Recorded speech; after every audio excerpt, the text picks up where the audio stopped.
আল্লাহ পাক অবাক হয়ে যান সেই যুবককে দেখে যার প্রবৃত্তির তাড়না নাই, সে আল্লাহর দ্বীনের পথে ছুটছে।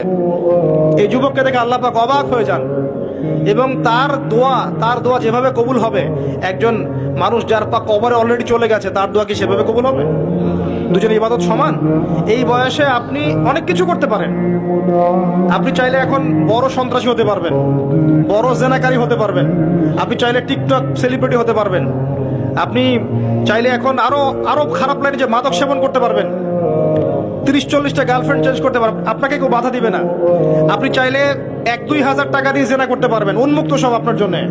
ইভেন এখন আপনি চাইলে মদও খেতে পারবেন, লাইসেন্স দিয়ে আছে, আপনি করতে পারবেন।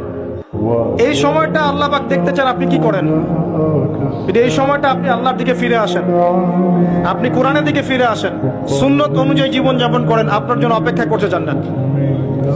কি চান আপনি সিদ্ধান্ত নেন।